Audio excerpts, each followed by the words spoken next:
Welcome. There's been a lot of buzz around the mean stack lately. For those that don't know, mean is an acronym for a tech stack consisting of MongoDB, Express, AngularJS, and Node. I've used this stack a couple of times, and I kinda like it. There are also some Yeoman generators that help you work with this stack. Most of them are still quite immature, but it's better than nothing. We'll be using the Angular full stack generator in this screencast. We'll start by building a simple budget app, and at the end of the screencast we'll be binding a view to a list of budget items we got from a MongoDB. Let's dive in. In the console we install the generator.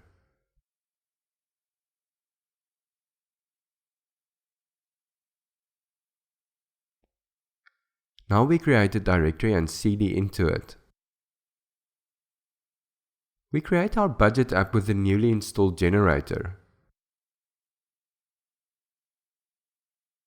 We're not going to use SAS, Bootstrap or Passport.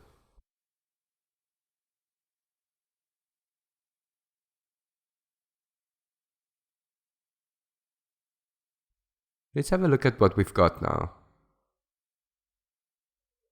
We've got a pretty standard AngularJS structure in the app folder. Our server-side code resides in the lib folder. Before we go any further, I'm going to use curl to pull in some CSS and images I've prepared beforehand. As you can see, this pulled in some images and CSS for us. Let's code up some HTML to see what it will look like. I'm creating an unordered list with an ID of budget list and adding a list item with a class of budget heading. For each item in our budget, we're going to add a list item with a class of budget row. This list item will contain two divs. One for the budget description and one for the budget amount. Let's duplicate that. That looks pretty good. Okay, so let's go bind this view to some data from our controller. For now we hardcode an array on scope, just to test our view bindings. So let's drop the array in here. Each item will contain a description. For this one I'll say salary. And also an amount. Let's say 1,600. Let's copy and paste this and add a new item. For this one, I'll say the description is screencasts. And the amount, unfortunately, is 0. So back in our view, we use the ngRepeat directive to bind our view to our data. And so in here where we said screencasts, I'm going to bind that to the item's description and the amount to the item's amount. And that looks pretty good. So it's getting data from the controller's scope. Let's start doing some server-side stuff. We create a budget item file in the models directory and paste in the code from an existing model. I know the guys working on this Yeoman generator will support models soon, but for now we do it the old-fashioned way. Let's start by replacing thing in this file with budget item. We want to remove this validation code for now and go on to specifying a schema for our model. Of course we have a description field, which is a string, and an amount field, which is a number. The generator also included a dummy data file, which we'll adapt now to populate some budget items for us. So again, let's change thing to budget item and specify some records. As you can see, Mongoose takes plain old JSON and creates the documents from that. So let's get rid of this old dummy data here and start populating our documents. So the first one will have a description of salary, an amount of 1,600 again. No, wait, I'm going to give myself a raise, 1,700. Another one with a description of screencasts with an amount of, let's imagine I start making some money from screencasts.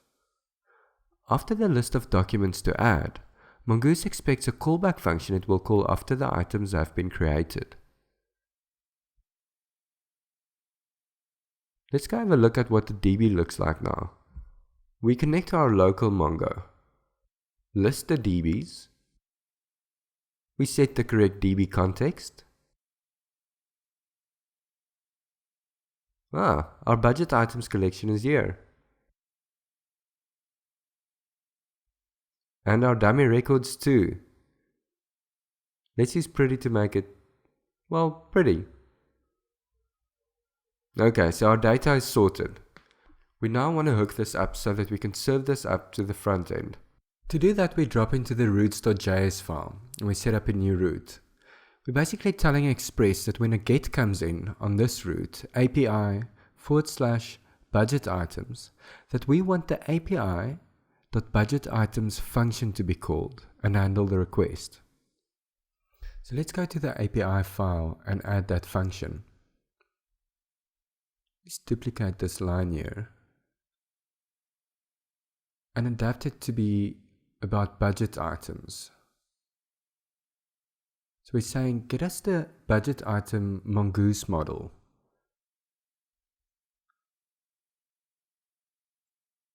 Let's duplicate this function here. This is going to be our route handler. We're saying export budget items to be this route handler, return all the budget items from the database, and then return those as JSON. I've tested in the meanwhile and noticed that I dropped off a / on this route. That looks good. We've got JSON coming to the browser from the server. Now let's go back to the client side to consume this data. We start by generating a service which we'll inject into our controller. We call the service budget item. It finished generating, so let's go to that file. From this service, we want to return an object with a method that can be called to get the data from the server. So I'm going to code up a simple function called service and return it. Now we're going to flesh it out. Now in here, I'm specifying a object hash. On this object hash, I'm specifying a getAll method. In this function, we just utilize the HTTP object which we need to inject here. And on the HTTP argument, we call get, which will send a GET request to the URL that you provide. And this returns a promise for us. And it's fine for us to return this promise because we actually want to resolve this promise in the controller. So this object with the getAll method is actually our service. So we want to return it from this function. In the controller, we inject a budget item service and remove the HTTP service. We call getAll on the injected service. Now remember, we just returned the result of our HTTP GET from our service, which is a promise.